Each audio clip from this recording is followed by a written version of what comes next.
Oh,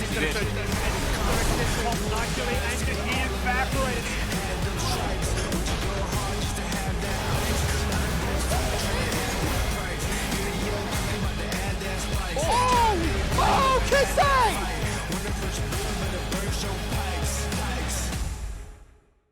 Welcome back, everyone, here to the LCO. We are getting ourselves into our star card match right now as we're getting ready for match number 3 of this evening. It's been a bit of a long time for us to get all the way to our third match, but hey, you know, good things come to those who wait, and this match is going to be an absolute barn burner because I'm so excited. Because this is a good test, because obviously the Chiefs coming in 5-0, completely untouched so far in the LCO. But the Direwolves sitting 4-1, second on the standings right now. This is the real test for these guys. Can they show up against the Chiefs? Can they even take down the Chiefs? And can they continue this form throughout the entirety of the split? I think Chiefs is currently in a league of its own. It's going to be pretty hard to take down the Chiefs with a win. But if Dials can go even against this new Chiefs, I think it's actually going to be a pretty good sign coming out of the developing team that's supposed to be a new roster where they're still adapting to each other's playstyle. So it's still beneficial for Dials despite how it's going to turn out. Exactly. Well, I mean, speaking of the Chiefs, let's have a look at them right now, because these guys, they've only made one change coming in towards the LCO. They brought Aladoric in the support role, and it seems like he might be the kind of star factor for them. You know, these guys are all insane across every single one of their roles, and Aladoric seems to be the kind of glue that's really brought them together. Obviously, second place from Split 1 was not the result they were hoping for, considering their standings at the end of Split 1. But now it seems like Aladoric has really kind of shored up the few kind of mistakes they had in their game plan. Yeah, I mean, Super Team in Split 1, no doubt about it. Super Team in Split 2 as well, right? You make one shift and you still stay there as strong as ever, if not better, right? So I'm really liking what they do, and a lot of it is just the comprehension, the telepathic understanding of if you make a move, if we're going in, we're doing it together as a unit, and it's so unavoidable, right? It's so hard to try and navigate. You know, the ability to try and stopwatch or flash or juke and jive, it just does not exist. And once they get an inch, they take a mile. Early game really does belong to them. Every single time up against the best, they're crushing them. Sub 25 minutes, getting 5k leads, making them just look bad. So in a best of 1 format, they are absolutely killing it. And you just hope that once it does come to those best of 5s again, they're still at the top of their game. Yeah, and I think that's really the good barometer of a really stellar team, right? You know, every single time that you look at events like this, if the top team is able to make every other team look like a step below them, then that really goes to show that these guys are here to party, and these guys are the best bet to be able to take out a whole split like this. And the question really is, can people come up to their level? Because, you know, so far we talked about, you know, the Direwolves, this is going to be their litmus test up against the Chiefs. Can they look competitive? And that's the real question for today, right? I mean, I feel like the answer is a resounding no in general, but what we have seen from Direwolves, it's been a really promising factor, is that it feels like they've got their head screwed on with macro.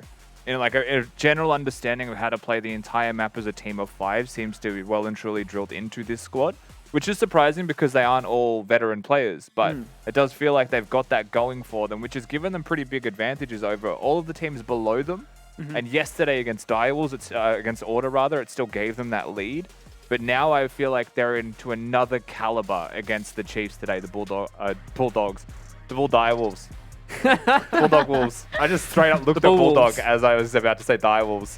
The Bulldogs going up against the Chiefs are definitely another caliber of map understanding and map play. So today is definitely the biggest test. Yeah, it really seems like they've had, you know, a few shining stars that come through. Obviously, Danteh was able to, you know, play as a stand-in last time for the Direwolves, and now he comes into the main roster. It seems like he's somebody that's really starting to perform, and obviously Poltron coming in as well. You know, obviously was previously on the coaching staff, now comes into the main roster as the jungler, and these two guys seem to be performing pretty well for the Direwolves.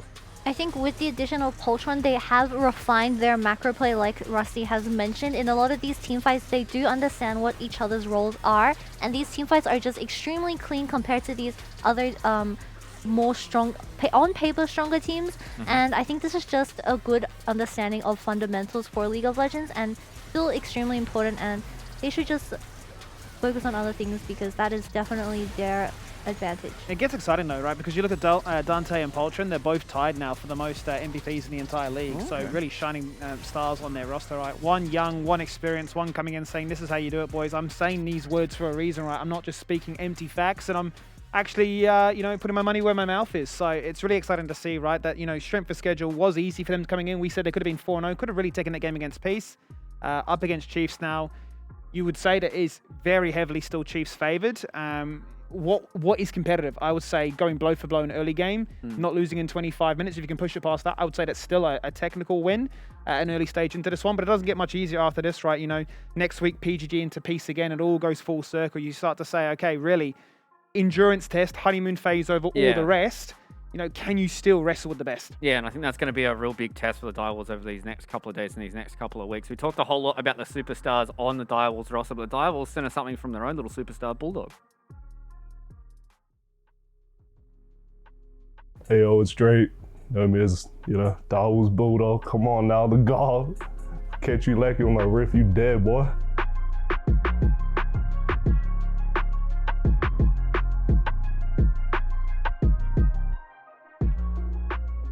First multiplayer in the LCO.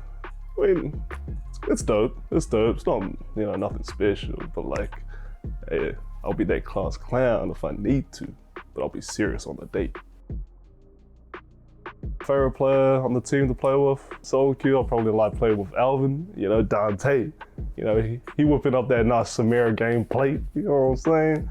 But competitively, on a serious note, probably just stay with Big DZ in the top lane, Zorenous. I've been playing with him since Split 1. What's the future hold for Bulldawg? Probably at least, everyone wants to come first, Everyone wants to get a will to perform. But I say the expectation for our team will probably be third. I'm gonna put a solid third. I think we can get that. I think we can clutch third. Individually, I'd say, hey, get a PR on the bench this year. You know what I'm saying? Hey, 110 maybe, 110, 120. For league, keep grinding, be the best I can for 2023.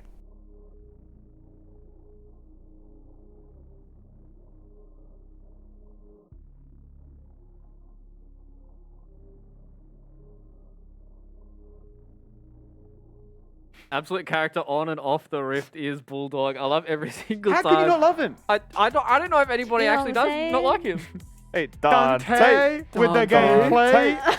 It's so much better than just saying Danteh. Like actually running with that. I don't know. Everything that comes out of Bulldawg's mouth seems like it's absolute gold. And every single time that we have him here on the interviews, he's always great. So I think it is a perfect time to bring him in.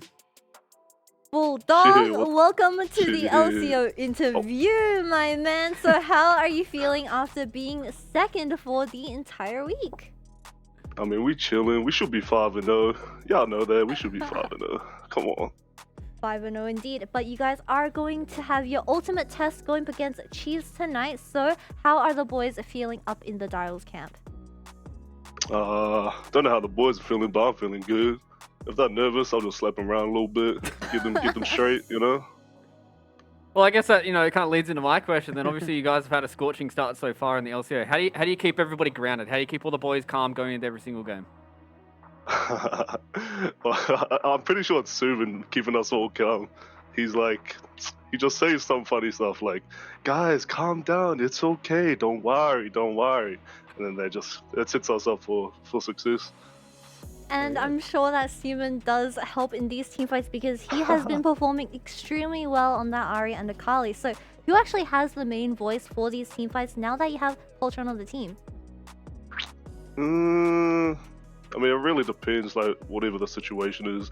If I'm looking to make the play, I'll call the shots. But if someone else sees the angle, they'll lead through. Very adaptive indeed. Well, I'm going to let you go and have you prepare for your big match up against Chiefs. And best of luck, Dre. TY. See you guys later. See ya. The post game. The post game. The Man is already post-game. so confident. Yeah.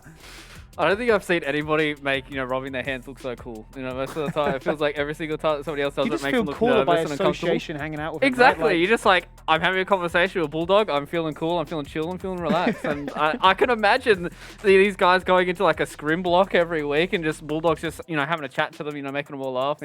He obviously told us that Siuman is the one that's like trying to keep them calm when it comes to these LCO games. But I mean, it just feels like they've got a whole lot of characters on this Direwolves roster. And I mean, it's just good to see that these young guys are getting a whole lot of confidence and being able to bring that on the Rift. Without a doubt. I mean, the confidence is one of the most important things for young players, full stop. So the fact that Bulldawg comes in and just has so much confidence, I feel like that exudes into the rest of his squad. And then Siuman, who honestly has existed in competitive league for a lot of years. Disappeared for like 3 or 4 years, but like was a player prior. Definitely comes back with some kind of, resolve, some experience about him. perhaps an area of calm that like kind of keeps everyone in the team, you know, at that level head. Yeah, it seems like they might have the, you know, the kind of perfect combination of personalities to really keep everybody, you know, cool and be able to at least amp everybody up when they do need it. And I know you guys in chat are super excited about this because it's their fan vote time. You guys can use those channel points to predict who you think is going to win. Is it going to be the Direwolves get themselves a 5-1, or is it going to be a 6-0 start here for the Chiefs? That is the real question on everybody's lips right now. So let's talk about our predictions. And Kitty, I know you're super excited to talk about this. Talk about why you went with Chiefs.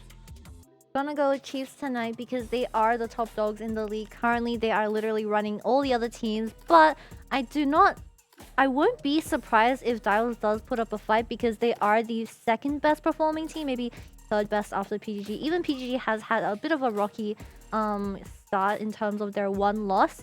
But that is okay because Dials is still a developing team and I think they can learn a lot from this game. What about you, Skimmy?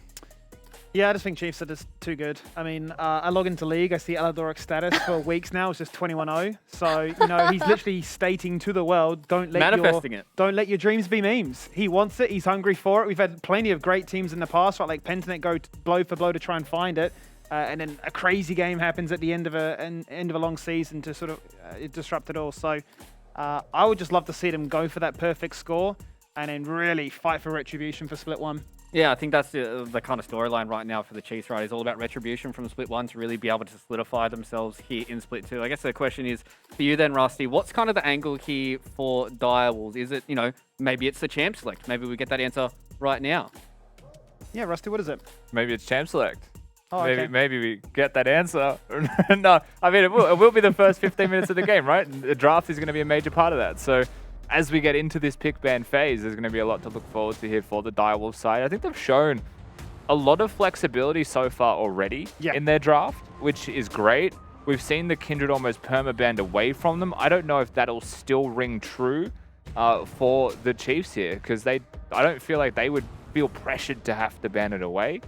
Now that you've seen success on things like the Wukong from Poltron, I would say to a high enough level that like that would be a bigger, you know, thought, I guess. Certainly seems to be the case, right? If it is first pick a bull, then you would want to go for it every single time. But that is the question. What is worse? They've left Kindred up. They've said, no, Sejuani is actually now worth banning. Second time today. Played every single game yesterday. 75% win rate. Zeri's but up. You know what you've missed? You've missed that Zeri. First time, brand new patch.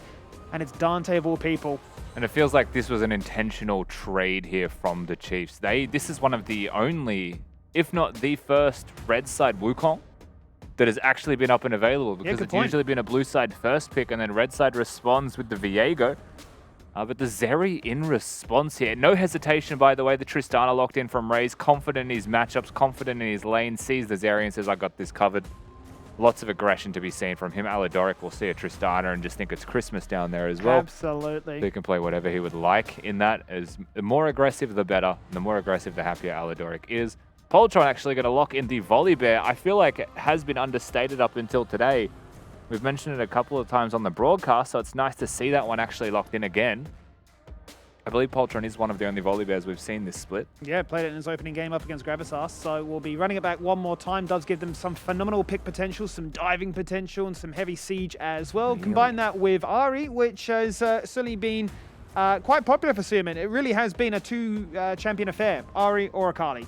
Certainly has been. I don't think that comes as any massive surprise because Siuman does have his preferred champions. Of course, this doesn't mean anything in the scope of the game yet. Tally has such a deep champion pool that he's hovering the Swain, hovering the Lissandra.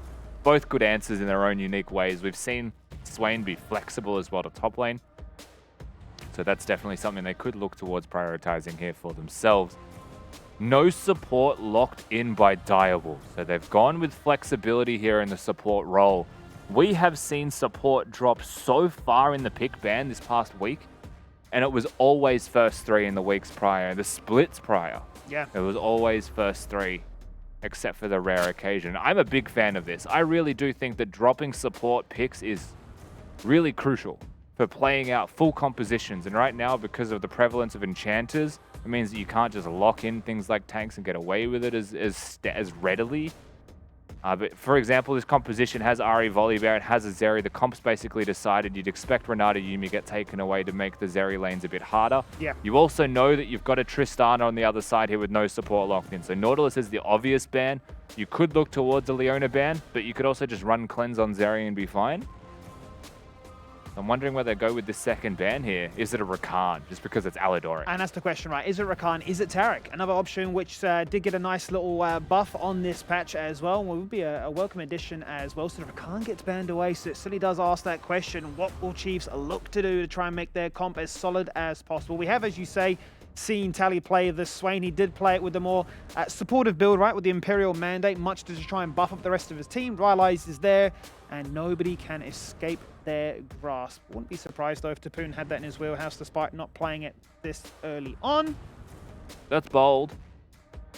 Blind Rell kind of opens the floor to an Alistar, opens the floor to a Thresh. You don't often see Thresh anymore. Gragas as a support. I don't know if Bulldawg plays that. Gragas support handles Rell completely. I feel like this is a gauntlet thrown by Aladoric. The audacity to lock in the Rell blind. There it is. Much like you say. You lock it in blind. I've got the counter pick ready. But that's the question, right? Do you pick for the lane or do you pick for what your comp is built to do overall? He says, nope, Gragas is what we're after. Could still obviously be flexed into the top lane. You'd reveal it now, though. I do think that this should just be Gragas support. Gragas Zeri handles Rell. It's a nightmare-fueled matchup for Rell, unless you play it perfectly. Ornn going to follow through here as well. So an engaged tank. Direwolves have overloaded themselves with engage. It's actually a really tough comp for them to play out if they ever fall behind. Zeri's just dealing with an absolute plethora of champions that dive on her face, make it impossible to play. Yeah. Ahri's not a 1v9 carry. Chiefs hold the Swain. They hold top lane, more importantly. It's not really a flex that they held, but they hold their top lane pick till last to see where Zorenous goes to counter it. It's a good strategy in the Direwolves on blue side. Fair play. I'm just stuck on this Rell pick. I would never pick that. Knowing that so many counters exist, I would wait for a support to show their hand before. And on red side, they had an opportunity to counter for bot lane.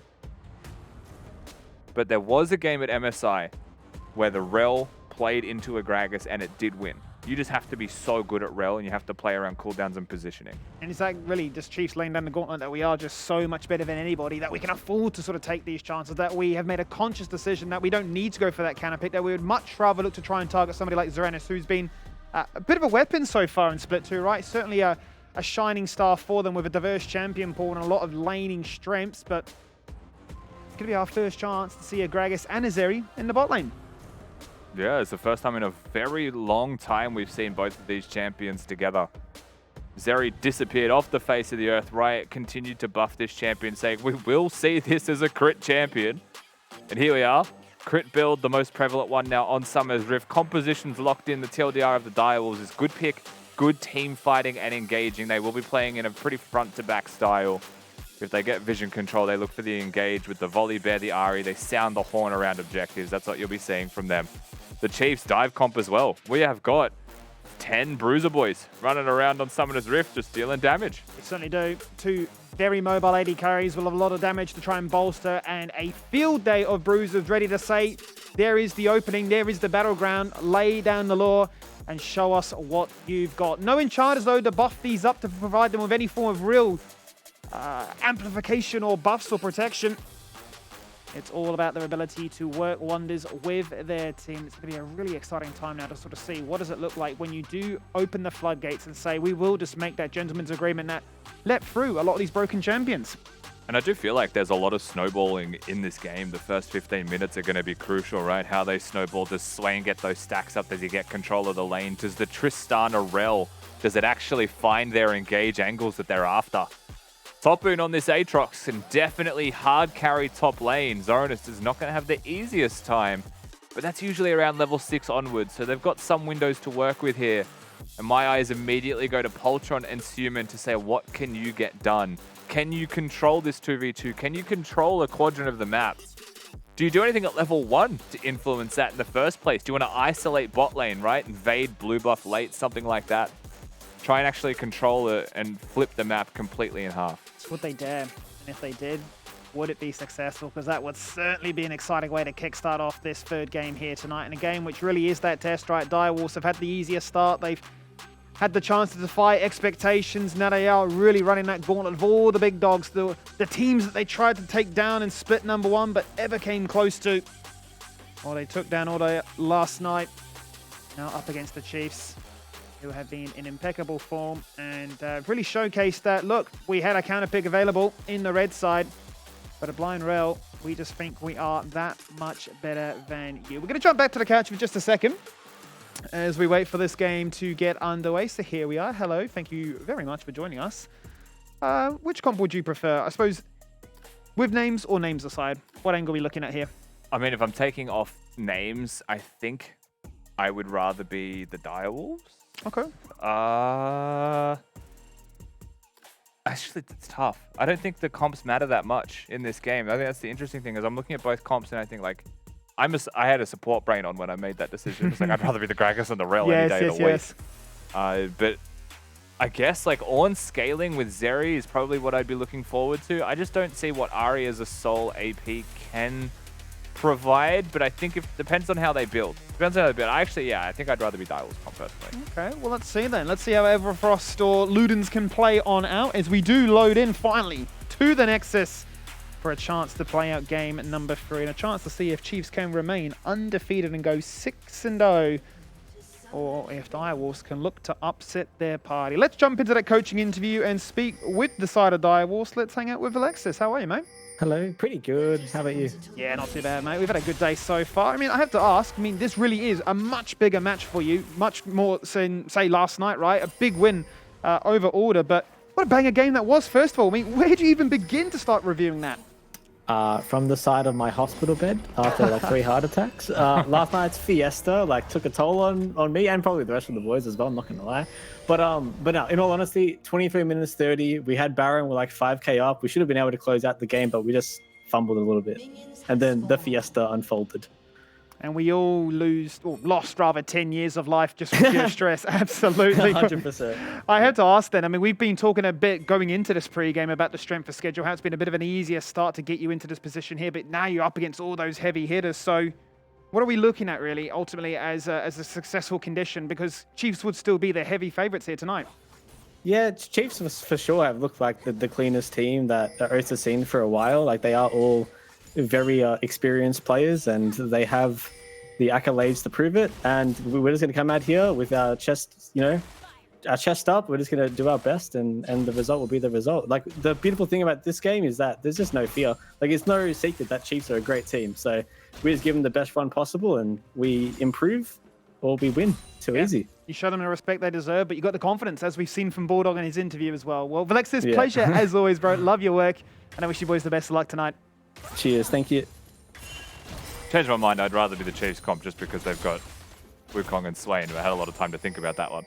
It was always good to hear from them. I mean, that kind of echoed all of our sentiments, right? We expect the Direwolves to come in with no fear, no expectations, only a point to prove, right? And sure, they definitely can play this game, play their hearts out, and prove that point.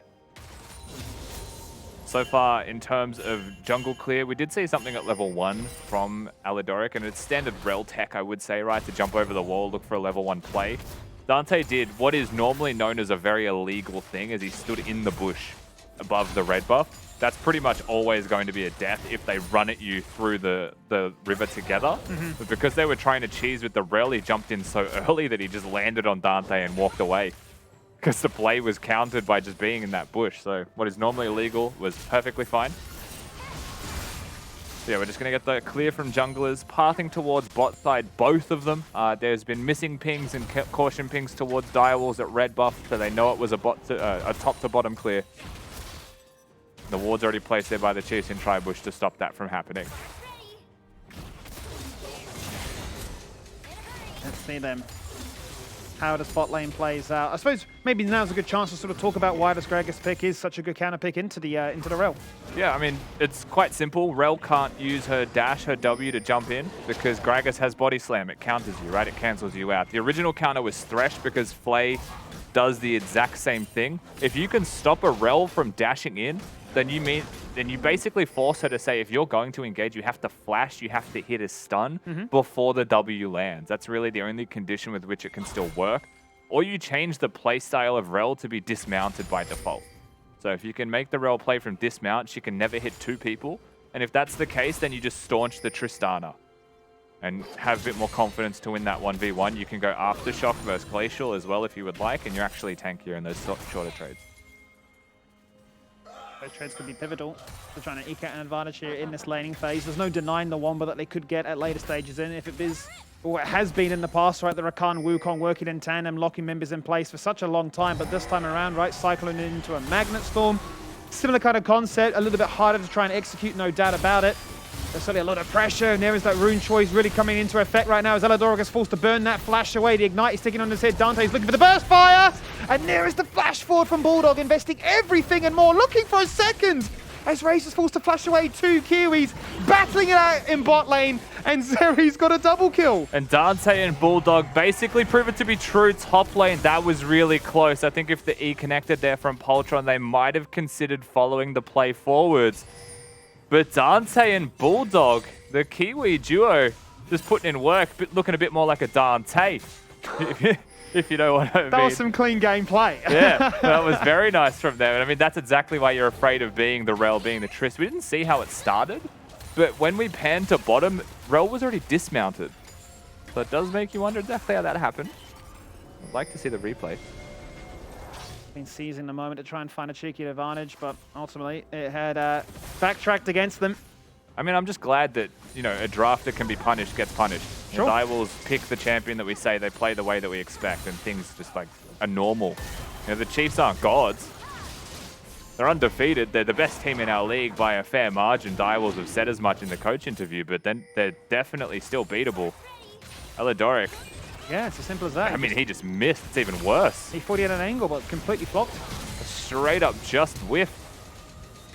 Raes really no way to protect him at this point either. When a Rell makes a mistake, Rell gets punished harder than any champion in League of Legends. That was a melee range jump, it felt like, from Raes. Yeah, I was just going to say, look, he failed the rocket jump, which essentially, I suppose, serves the double kill as easily as you like. Yeah, it probably was only 1 kill. But hey, 2nd kill for your troubles for the Direwolves bot lane. And you can see, I mean, the reality is we can all acknowledge that Aladoric made a mistake there with his engage, but you can also see how forced to be creative he has to be. Sure. You want to hit that, I mean, you have to do something unexpected. And vision control now, or at least bush control, is going to be even more important for him to try and achieve. Running a Hex Flash. Try and be creative, as you just highlight.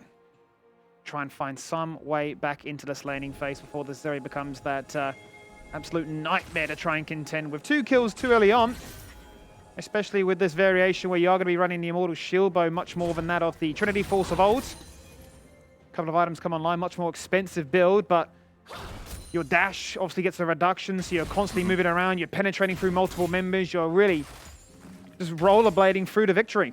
It is the Shield Bow Essence Reaver, I believe, is the most common now for sure. That's kind of the expected. You need Sheen as Zeri most of the time. Just empowers your damage so much. And so bot finds itself in a pretty even state. And any Tristana lane that's going even is a positive for the enemy ADC. Because Raes has kind of lost that early window of opportunity with his Ignite laner to find the kills. Top lane, if we quickly check in on this, a 10 CS deficit, but close to full health is a big positive after skirting around vision. Yeah, he's gone in, has Zorenous there with the Flame Breath on top, and that means a clone comes out, a Cyclone knocks him up, and Zorenous is in a lot of trouble there. It is the bonk to their heads, and that is the kill to claim him down. And once again, greedy, I mean, not even greedy vision, it's lane-focused vision gets punished. This is 2 games in a row we've seen a ward just placed for your lane get ganked anyway because you're too far forward and too far pressed up. The vision's irrelevant. It's the shallowest possible ward that was placed by Zorenous. If he places it further down, if he places it slightly out of the bush in the river, he gets so much more information for those hovers that junglers make. Bottom dive. Yep, Stormbringer could be on here as Bulldawg is in a lot of trouble. Going to fall down there is Raes, who hit the cleanse to run away, and he ult that a little bit, but not enough. As they've committed so many members down bot side here to try and find more than that, but ultimately just trade to 2 supports. Poltron's actually quite late on his Volibear ultimate there, would have denied the turret shot from hitting. If that was the case, then that was a different dive. I think it's just a little bit greedy there from the jungler of Direwolves. But nevertheless, the play is just a trade, forcing the teleport out of Topoon means that Arthur's catching top wave. And so they do create themselves a little bit of space on the top side of the map at the very least. Tally going to crash this wave in as well, and you can see he is 20 odd CS ahead, maybe a little bit less after this one's collected, but still. That was really nice for mid. This is the second time Tally has picked Swain and effectively won mid by never leaving lane. He's farming up a storm, and that's really been it's been the story of his season so far. He's top 3 overall for the most consistent CS per minute. Bellow's Breath is going to try and buffer that with some unstoppable frames, but there's a lot of CC between the 1 and 2 of a support and top lane. In comes Arthur once again, looking to go for that dash into that crushing blow. And Arthur's the one to claim the bounty. Topoon just nicely tanking for his team there as well. That is the Aladoric roam that you're terrified of if you're a top laner. But that's also Zorenous, who just didn't have the flash from the first gank, being repeat ganked by the side of the Chiefs. You want to say standard affair here. Good play by the Chiefs squad. Herald in pocket to summon as well. Direwolves, they'll get up here to defend it. But there's not much of a turret left to defend. By the time they rock up, the damage has already been done. The disengage is already there. The attention to draw them away just provides so much freedom for the likes of Tally to press up and for Raes to return to lane without a fear in the world. And Tally just constantly pushing, constantly pressuring, keeping Siuman busy. There was one time he's left mid so far, and yes, that resulted in a dive. Which again, full credit to Direwolves for finding these opportunities. But otherwise, Tally, as you can see, just keeps him busy. Leaves to side lanes, presses the W, puts the eye down, sees if he can get some stacks. You know, adds some pressure to the map. Makes it very difficult to exist as the Direwolves if that is the case. We'll say though, blow for blow in their spot lane. Both AD carries will match each other with mythic items being rushed here. So despite Danteh getting that double kill to start things off with, ultimately, the only difference really is Adoran's blade. Difference was the starting items, yeah, primarily. No boots for either of them. No inspiration tree for either of them as well, so they're not going to have some free magical footwear. They'll have to go retail with their purchase. Everybody drawn in to try and Zorenous contest this here second and trade. showing. Just Look. straight up putting his face in to walk for this. Topoon going to crash through mid-wave as well. Topoon on mid. This is bold. Very bold. I will start Whoa. things off. Oh, Bulldawg goes in. Explosive cast knocks away Aladoric. Absolutely destroyed. Poltron jumps in, but Buster shot it away is raised. The thunder comes down, but not enough to execute. Danteh is huge, dashing across the wall with a crit chance going absolutely large. And with that lightning storm, wants that muff. Oh, Siuman with the flash charm instantly cleansed away with an Raes unsealed jumps spell, in. but Raes is so low. What on earth? Tally, life regenning, but Danteh Danteh doing it all right now. Arthur sidestepping, but can't find anything more than that. Another charm, another double kill. And now Danteh is 5-0. That team fight was like 1,000 health across 10 members. That's how close that was to just going the Chiefs' way, going the Direwolves' way. It results in a pretty close skirmish in the end. Direwolves with just enough health left in the pocket, perhaps. But Tally's back with teleport, so the Drake's going to be conceded here. It's going to reset completely. Top needs to be dealt with by Zorenous. Topoon no teleport himself. Drake just fizzles. And what a conflicting situation to be in, right? We'll run it back first. Just watch Bulldawg, first and foremost. Cancels it completely, ults him completely away. Rell, hating life, doesn't exist, has been countered. Poltron gets taken out by Raes. Really well played by the Trist, but this becomes Danteh and Siuman getting it done. Actually annihilated by Topoon there with early damage, but Siuman, sick flash, great cleanse and flash from Tally to make sure the back half of the Q didn't go in. The fact that Raes jumps in here, almost gets one hit by the lightning proc from Danteh, that was dangerous. And a couple of Qs here missing from Danteh, but that was really close to an earlier kill. Didn't have vision until Siuman walked around the corner there, but the charm had connected. They find the kills thereafter. You mentioned it, 5-0. That is a large Zeri. Oh, nearly another. That's a fantastic rocket jump is buffered away, but the fight will still continue as skirmish breaks out. The ult goes across to Demonic Ascension here for Tally, but no target to hit, meaning that will just fizzle on out, and that is the change where the crit comes through on that zap across the wall. Magnet Storm onto the entirety of Direwolves, and can now Chiefs turn things around? A Cyclone to follow things up, and they hit the crushing blow. Shut down for Raes, as he now goes blow for blow to try and deal with this Zeri. I mean, I'll be perfectly honest with you here, Skimmy. The decision to fight from Direwolves was terrible. The reason is Danteh hadn't even shopped. He was half health when that fight started, had a shield bow that wasn't even ready, I don't think, at the very start of the fight. Goes back, buys Berserker Greaves, a Zeal, and a Longsword. That's how much money he had in the inventory. So there was no lead or advantage or anything for Direwolves. They were at their weakest at that point. They forced the fight even after a charm misses, and the Chiefs just run them over. Sick engage by Aladoric. Big redemption fight from him, but there was no cast from the Gragas. The Direwolves had no tools to make that play happen, and they just said, screw it, we're doing it anyway. And you can't do that against the Chiefs. No, you can't. Despite how strong the early game was there from Direwolves, Chiefs found a moment and they striked. I mean, they just went absolutely all in for it. Certainly a redeeming factor here for Aladoric. And certainly a great way for Raes to catch up to this Zeri, which was slowly, or rather fast, actually just getting out of control. I mean, let's just quickly stock check some of the item checks. I mean, Liandry is actually going to be purchased here by Tally instead of the Imperial Mandate. Much more of an AP focus as that sole AP. Yeah, and you saw there was 300 gold ahead Danteh in overall gold on the map right now over his AD carry opponent, with 2,000 gold in his bank to spend prior to that skirmish. Wasn't ahead, was 2,000 gold behind. Very easy stuff here by the Chiefs.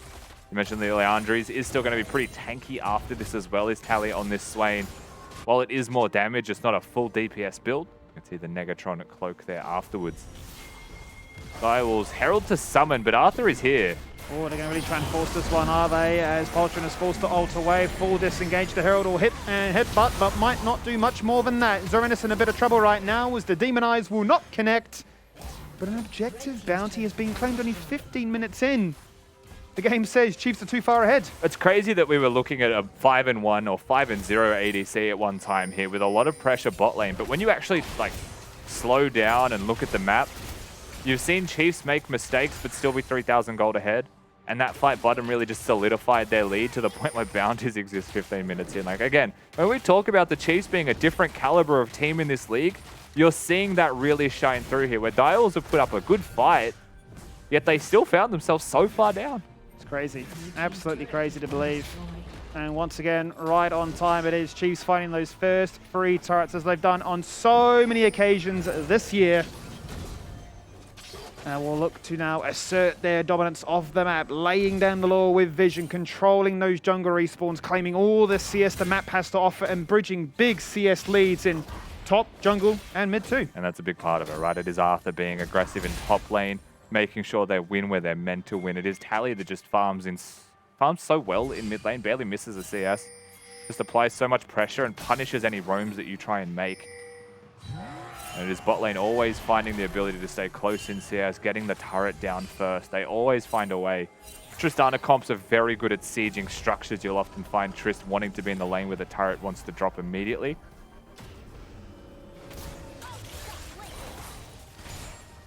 Already second item there for Raes as well. Keeping up well and truly with Danteh.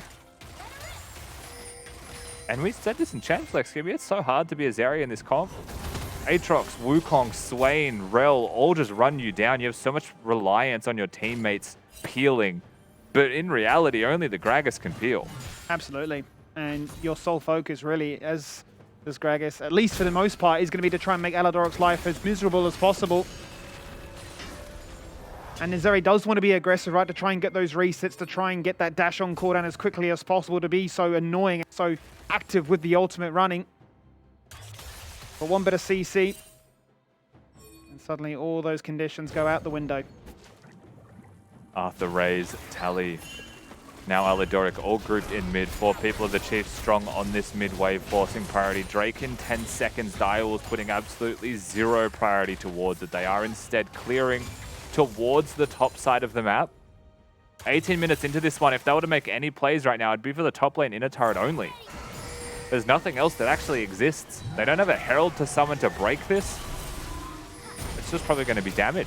Yep, they're going to go for another objective bounty by claiming another turret top side. Chiefs won't mind. They'll say, well, an early soul point for us, 23 minutes in, and that could be us to claim a Cloud Soul, which would certainly be quite nice for them. A lot of mobility. There are a lot of chances to continue to pounce forward onto key individuals that they want to lock down and prevent really finding any resets and success of their own. What a game we have here. What a way to start things off from what was a 5-0 Zeri, which just didn't get a chance to shop, to spend, to pressure that lead. What I will say is that 19 minutes into this one, if we actually take stock of Direwolves overall, they are putting up a really good fighting chance. Like we talk about this as a test perhaps on can they keep up with the best in the league, be a top 3 contender at all. I think so far, if they continue along this path of improvement, the answer is yes, based off this first instance of running into the Chiefs. I have a lot of hope towards Danteh and Bulldawg as a bot lane duo. Poltron shown a lot of promise in how he plays around the map with intent, I think is the best word that I would use. He plays confidently towards things when he makes the play. Don't often see him stuck on the back foot here though, so this will be very interesting to see what he gets done. Zorenous is definitely the one suffering at the hands of Topoon. Blue side Zorenous feels like a much weaker player than a red side Zorenous in draft.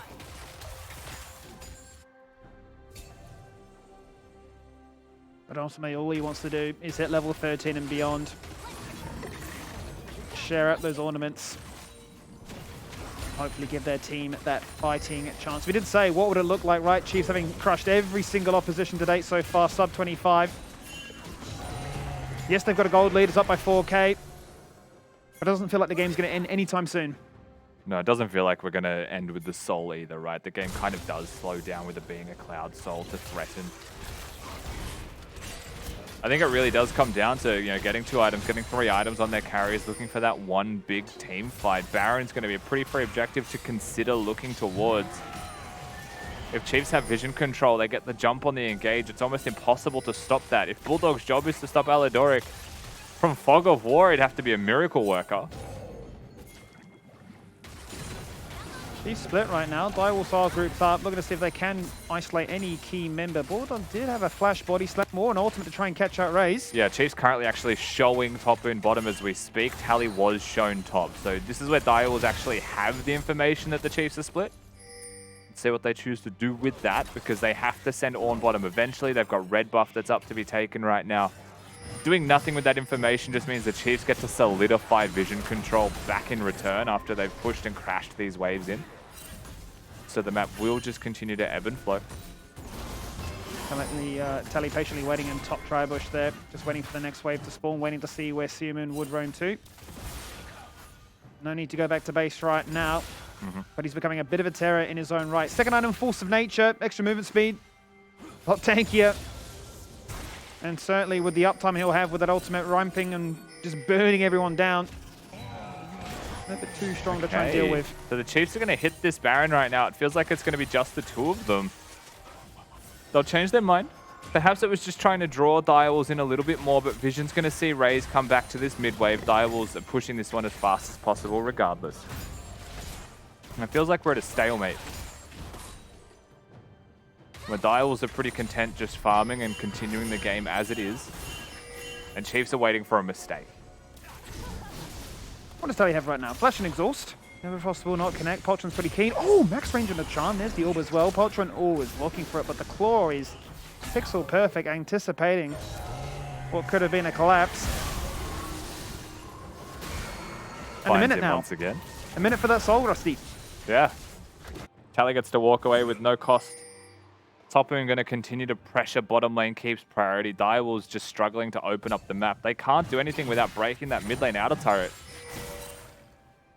It is 30 seconds on the clock until a pretty impactful objective for the map overall, right? Swain having a Cloud Soul, Wukong having a Cloud Soul, Rell. It's pretty nasty. The extra movement speed burst that they get from it. Ultimate cooldown as well, right? It's huge. Siuman has no teleport, so he's going to be incredibly late if they ever wanted to contest this, and I don't know if Direwolves do. I don't know if they want to. They're postured like they don't necessarily care.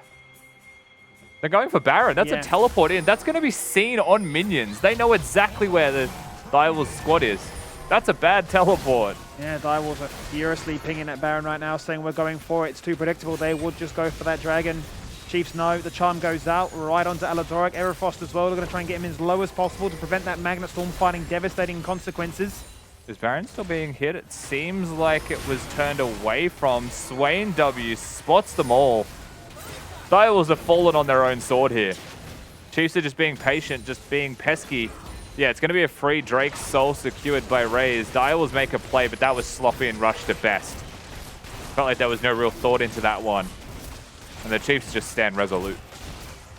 Bit of desperation, and Chiefs don't fall for it. An easy soul point for them to claim single-handedly as the rest of the team stand and shield the idea of a Baron being poised at. More stacks for Swain. He won't mind. But now they do have that soul. Do have that strength of character now to really run you down.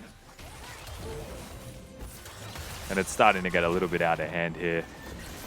Chiefs with just so much control over the map. If Direwolves are making extremely desperate and visible decisions like that for the Baron, then they're really not making any strategic calls that are going to get them a win against the Chiefs.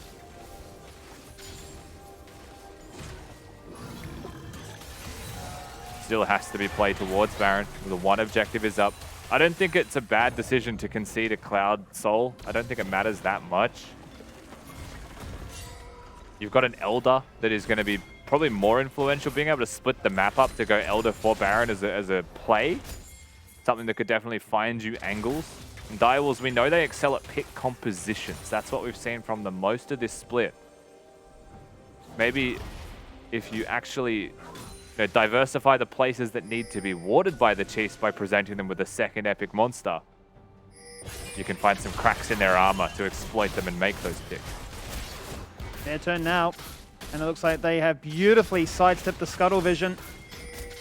No idea, but Direwolves will have to check. And that Baron is as good as gone. The reveal comes a little bit too late by Tally putting his body on the line. The Baron is taken, the soul is there. And the Chiefs now having too much fun with a 6k lead. It just feels a little bit too easy. And again, the Chiefs aren't doing anything exceptional. They're not doing anything crazy. They're just playing League of Legends to the best of their ability, right? Setting up waves, crashing and catching waves as they present themselves. Thinking an extra step ahead over every other team in the LCO. They just make better decisions. Direwolves threatening for this mid lane outer turret. Aladoric with flash. Doesn't want to concede anything. You can catch that vibe. But he's got Tally pushing top. Topoon was threatening the bot turret. And whichever direction Direwolves disengage from mid, the other side pushes, and the Chiefs will just clear mid, play towards that turret. Direwolves unwilling to pull the trigger despite Chiefs being split in a 1-3-1. Poltron jumps in. The explosive charge is so devastating. Poltron's forced to auto away to disengage to safety. Siuman is in trouble. Siuman is dead. Lightning Storm is there. Danteh skating across the wall back to safety. With the ult ramped up, he has no target to hit. The zap will do nothing. The turret is gone. And a big force there, but Chiefs just too strong to respond. Yeah, free Baron becomes a free pick and a transaction. Mid lane engage on again. Aladoric flash, Magnet Storm lock into place. Two people. Raes jumps in melee as the Tristana does not seem to mind jumping into two Nexus turrets. Tried to be cute with a almost flash insect, but he's going to die to the turret because of it. He tried to be Lee Sin in bot lane. That's a lot. That's a lot from Raes, but hey, 4 people should be enough to finish this one off, Skimmy. They are going to go for the Nexus. That they certainly are. Chiefs at 27 minutes in with all the buffs that the game has to offer by this point in the game. We'll say, Direwolves, you gave us a challenge. You certainly made it fun in that early game, but ultimately we are just far too good. The Chiefs are 6-0. They're just better. Is there any team in Oceania that can actually contest the Chiefs? So far, the answer has been a resounding no. We've got 20 good minutes from Direwolves. I think that's the important takeaway here. We've got 20 good minutes. We saw a lot of signs of life. We saw some good drafting from them as well, I think it's fair to say. But when all said and done, the Chiefs just, when they find their opportunity, the game literally ends. Certainly does, and I feel for Danteh because given how strong he was, given the fact that he had such a big gold lead, they had to disengage away from that Drake, right? He wanted the shot, they come back to the play, the Drake's about to begin, and he's like, well, I'm still unable to utilize this gold lead that I have there, Luke. Yeah, it really did feel like that there was a certain point where it felt like they were just even Stevens for a little bit, and then there was that little fight towards the bottom side of the map, and then it just kind of felt like the Chiefs were just grinding out a victory, right? It never felt like they were really sweating all too much. They knew exactly what they needed to do. They just out macroed. They got to a point. They're able to get the soul, and they're able to get Baron, and it just felt like it was a Chiefs victory from almost 15 minutes on. I think the most interesting thing we saw from draft is that they willingly first picked Zeri and gave over the Wukong to Chiefs, where this Zeri did perform in this specific teamfight at Dragon, where he picked up, I believe it was around 3 or 4 kills. And meanwhile, this Wukong actually had so much value in that choke for these teamfights. Zeri couldn't do a lot of damage, so maybe giving over the Wukong for the Zeri wasn't the best choice, because overall you're just still getting CC'd up by that monkey, and it's insane and impossible to play against that. But I do want to highlight that Dials is the only team that is giving Chiefs a run for their money in these team fights. They have extremely well played team fights coming into this game, especially from Siuman. I think he's very aggressive, and he's pulled off all those mechanical plays like the flash charm, and all the charms in fact have been hitting. So that's really well played from the old Purge coming back into LCO.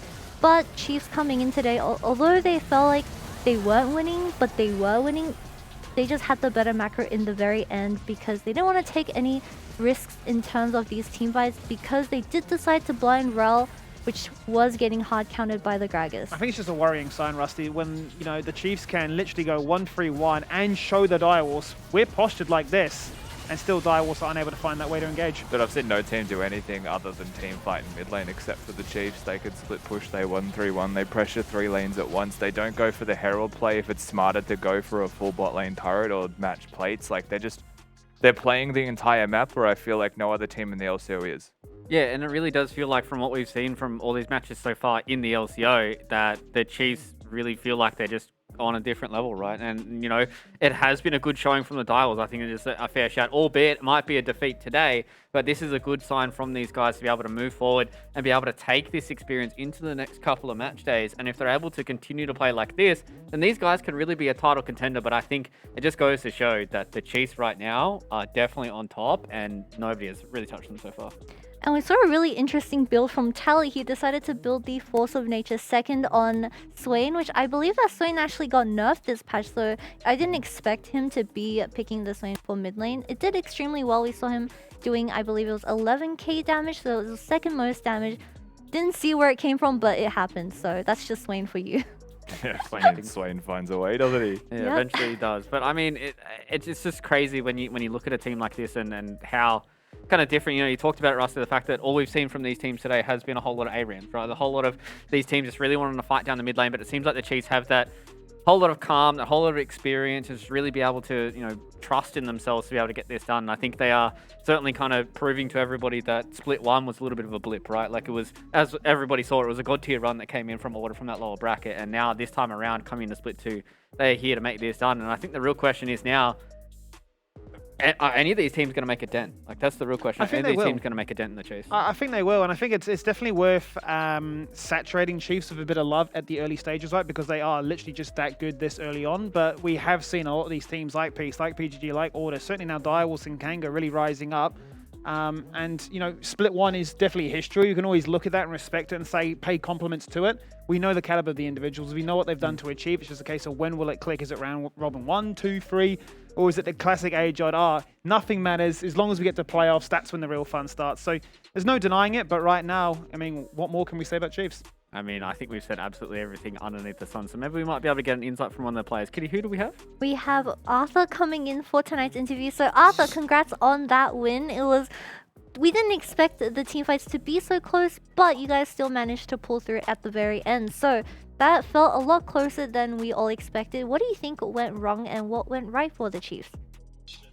Mainly this game was, normally we have like winning bots like solo game, but like we did solo kill, so it's kind of disaster for us. But still our macros like really improved us compared to last place, so we managed to win this game. Yeah, it really seems like you guys have tightened up a whole lot of screws going into split number 2. So my question for you, you guys have played 6 of the teams so far in the LCO. You still got 1 remaining. Who's been the team that has been the closest and challenged you guys so much here in the split? It's gonna be, I assume it's Pantone, or it's probably gonna Pantone, because I think their draft is like good, and their team fighting is like it's pretty much same as ours, so it's gonna be Pantone. It's gonna be our contender. And we did see in draft, we saw Dials actually giving over the Wukong by first picking Zeri themselves. So what did you think when they gave away the Wukong to you? I think Zeri is like super broken champion, so it's like fair to give Wukong and try to win Zeri, but I think Wukong's like if you're normally giving Wukong, I think it's gonna be Viego, not Volibear. So sorry, Poltron. Well, we did see you perform on that Wukong once again. Have a good night's rest, and we'll see you next week, Arthur. Thanks. Hey, at least he's nice to Poltron. He's like, listen, mate, maybe not the Volibear this time around. Go to the Viego and let's see if maybe the tides can turn. But I think, the fact that he talked about that Pentanet GG might be their next contender, I think that is a pretty good shout, right? Like the other team that is tied in second right now, we're going to see them a little bit later on tonight. And I think it is going to be a good test to see if rounds 2 and 3 in these round robins look exactly the same, right? Because obviously 6-0 right now from the Chiefs. Teams have plenty of time to figure out how to beat the Chiefs from here on out. Oh, without a doubt. I mean, a lot of teams have high ceilings in the league. I think that's fair to say. It's just currently the floor is a little bit low. Yeah. PGG, I'd say, is the highest ceiling of all of the teams with that potential for growth, where right now Chiefs are just a cut above. PGG are definitely second and climbing. Yeah, definitely. We've got a little bit of time to try and figure out all those standings towards the end of the split, but it's time for us to talk about the Dare MVP. Every single one of the players on Chiefs, I think, have an absolute banger, so it's going to be hard for you guys to pull them out. Special mention to Raes trying to become Lee Sin in the bot lane. I do respect that. Don't know if that's MVP worthy though. Arthur? Arthur? Yeah, why not? You guys don't sound very I mean, confident in that. I mean, it was just such a, like, when teams win games by not fighting, there's no, like, standout feature. So, like, we don't know who's making shot calls, right? Like, we just... To be fair, Ali made that play on the Rell in the tribal like he engaged it and then Arthur followed up. But he did get counted pretty hard in that early game, so I wouldn't give it to Aladoric, so maybe just give it to Arthur. So we're feeling Arthur? Yeah, we're feeling Arthur. All right, let's see if Arthur has won himself another Dare MVP here, or whether or not another one of the Chiefs got themselves it. And it is, in fact, Arthur that is going to get himself another Dare MVP here on our screens. I mean, he talked about it in the interview, giving him away Wukong. You need a certain kind of champions to try and counter him out, but I think so far, throughout all the splits that he's been in here, split 1 and split 2, Arthur has definitely been one of those players that has stand out for everyone. Yeah, I mean, especially in the start of split 1, right? We said he was a lot more farm focused, a lot more macro focused compared to a lot of these other junglers that are very gank heavy. And then as the split went on, he said, no, I'm actually not that kind of player. I can be both. And he went a lot more aggressive. Played the Lee Sin, played the Viego, just broke some ankles and reminded everybody, look, there's a reason I went overseas. I played in the LCK, I've come back home and I will smurf. So it's great to see he's gone from strength to strength, and split 2's no different. So yeah, congratulations. I mean, it feels like it's only the stars from here on out for the Chiefs boys. 6-0 record so far, absolutely squeaky clean. But we're going to go to a break, ladies and gentlemen. We're going to jump into the LCO El Clasico. It is going to be Pentanet.gg taking on the Boys of Peace. Let's join us for this match number 4. Breaks out, the ult goes across, demonic ascension here for Tally, but no target to hit, meaning that will just fizzle on out, and that is the change where the crit comes through on that zap across the wall. Magnet Storm onto the entirety of Direwolves, and can now Chiefs turn things around, or Cyclone to follow things up, and they hit the crushing blow. Shut down for Raes. Hey, look, menu bomb. Aphelios? No. What? 1 second. Sister? Rakan? No! Just choking Who's out. Rakan's sister? He does have a sister, apparently. Dangerous territory. You ask me law questions, I'm lost. I thought you were on the right track. I feel like and then Oh, We really? went this far down. if wanna I have a say guess? Demacia Oh no. as a sister, Oh no, it's Garrett. yeah. It is. Unlucky. It is.